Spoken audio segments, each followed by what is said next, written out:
guys, how's it going? Today we're going to be working on clearing out annuals.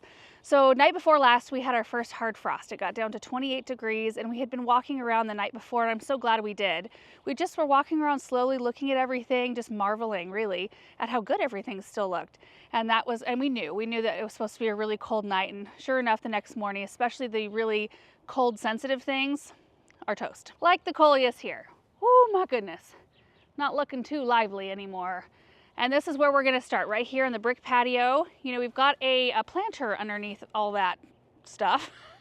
I'm actually looking forward to seeing it again. So the goal for today is just to move around the garden, find things that look like this, and pull them out. But the coleus right here under the golden rain tree, I think there's still enough of a canopy that most of it still looks okay. Like, this is wild.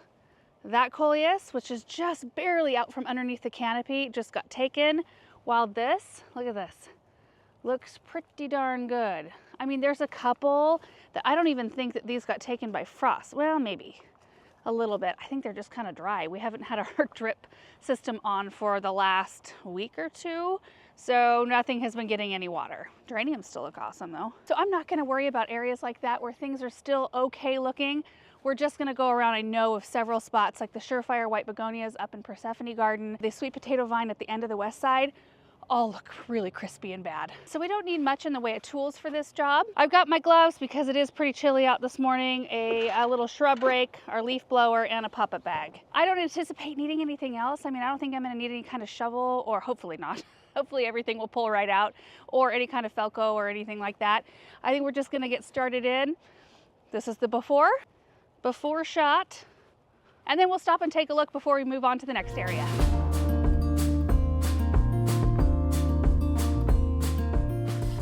Oh, I'm gonna need my cutters. The Queen Tut grass in here is firmly rooted.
I knew it would be satisfying to clean this area, but I didn't realize it was going to be that satisfying. It looks so much better. Look at this whole space, all slicked up, looking awesome.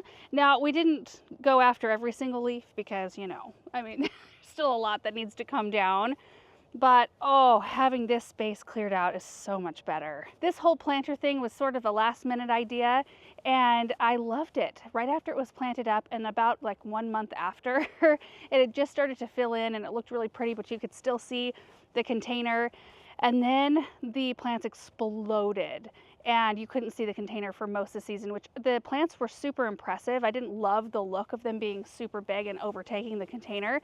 but I just left them because I thought, well, let's just see what these things do, how these plants progress. And it was really interesting, but I love seeing it cleared out too, just a breath of fresh air. And now you can see all of the hydrangeas. We have the Fairy Trail Bride is what they're called. This one looks the best. None of them looked awesome when I planted them, and then they got smothered.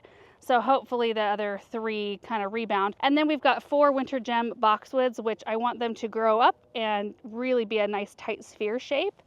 And I think my intention is just to leave this container until it completely falls apart. I mean, this is the base of a fountain that we used to have in the corner, or the triangle shaped rather, garden that's now where the pond is.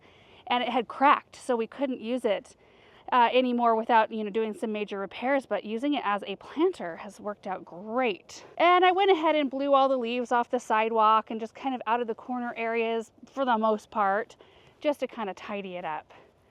Oh, so much better. And the kids were having a great time too. The next area we're going to work on is the Persephone garden, so let's head up there and take a look after we go unload all the refuse. Ooh. She was getting too hot. Oh yeah, it is warming up pretty quick. Well, this is gonna be a soggy mess, it looks like. These were just so beautiful, the Surefire white begonias. In fact, you can see some of the blooms that were a little bit more protected have a bit of color on them, but the tops are completely soggy and dead. So we'll get these all cleaned out. And I'm hoping they're just gonna pull out pretty easy. Thinking they will. Nope. Oh no. I'm gonna get my gloves on. Might need to use a shovel, but here we go.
And there it is, all done, looking really nice.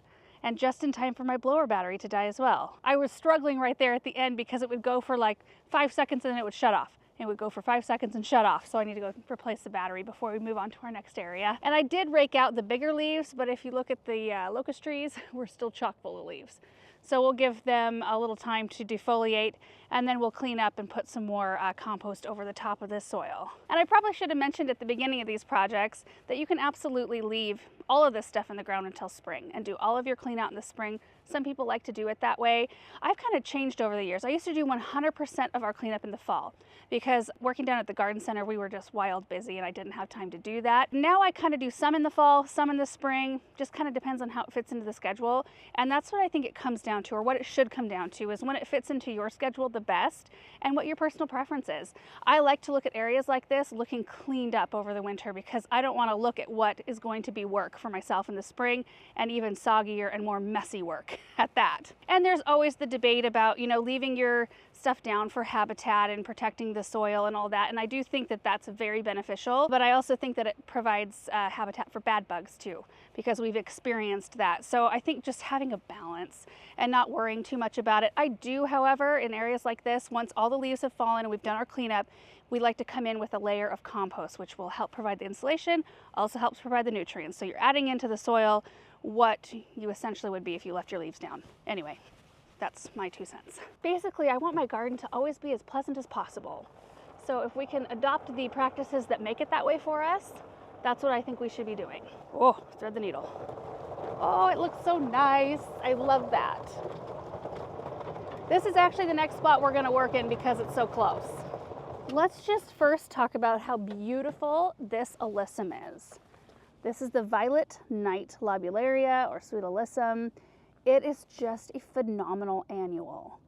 I mean, looking this amazing, you know, undergoing a 28-degree night. However, I mean, it is on the east side of the pot, protected from prevailing winds, and it's got a little bit of a canopy over it with our Play in the Blues, but even that's not looking horrid.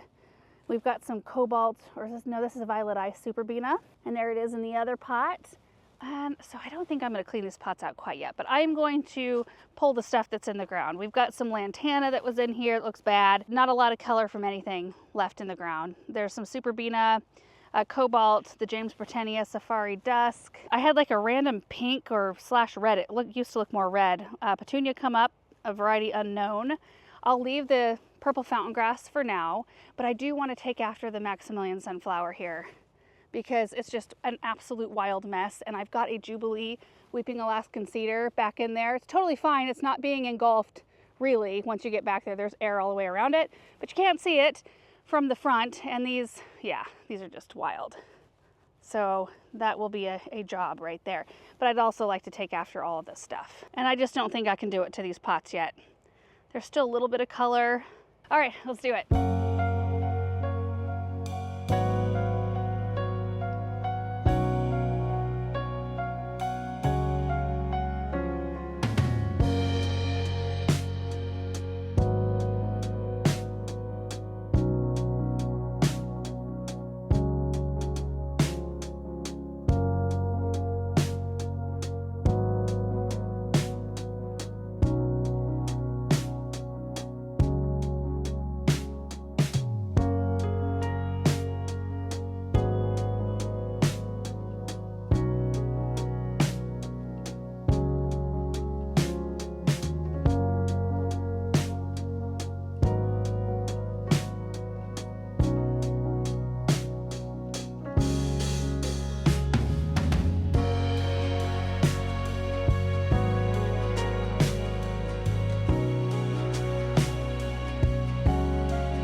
Oh my goodness, you guys, look at how much better this space looks. All three areas today. I'm really happy with this. So on this side, I ended up taking out all the annuals because these just seem to be, well, one more exposed. I don't know what it is about just this bank of trees, evergreens. It protected the superbena enough on this side that there's still quite a lot of color. And so I just left it because the 10-day doesn't show any nights colder than, I don't think we're gonna get below 30. And this has already seen 28. So if we can get some more color, we're gonna squeeze every last drop of it out. But this side, it just didn't look as good. So it looks nice to have that all cleaned up all the way down. And then I started right here where the Russian sage kind of goes over the walkway, but that's where the James Britannia started. So I pulled just everything out that was along the edge because that did look a little bit more stringy. There were a couple of plants that had a little bit more color, but not a lot. And pulled out the Supertunias, or most of them. There are some that are kind of, I don't know, grown up in the superbena, and those can just come out when we pull the superbena. And then, oh my gosh, that is the beastiest perennial ever. Look at this. And I meant to dig up some or all and move it because I like the size of it. It's really nice, but I really want this Jubilee Weeping Alaskan to do well. And do you remember when we planted this? It was really early this season. This hadn't even broke dormancy or was still under mulch.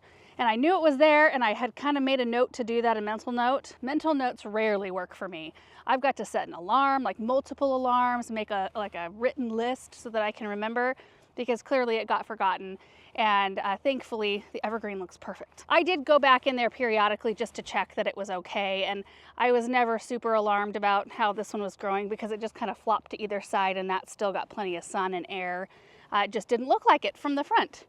So we've got these Stonehenge Dark Druid yews that line this side of the walkway. There are 3 of them, this one, and the one on the end that look a little puny. And I'm wondering if they just got too much moisture with the annuals being planted in this area. I've got more to flank the walkway with, well, just, yeah, more. So that we've got a little bit of a unified look kind of going up toward that shady area.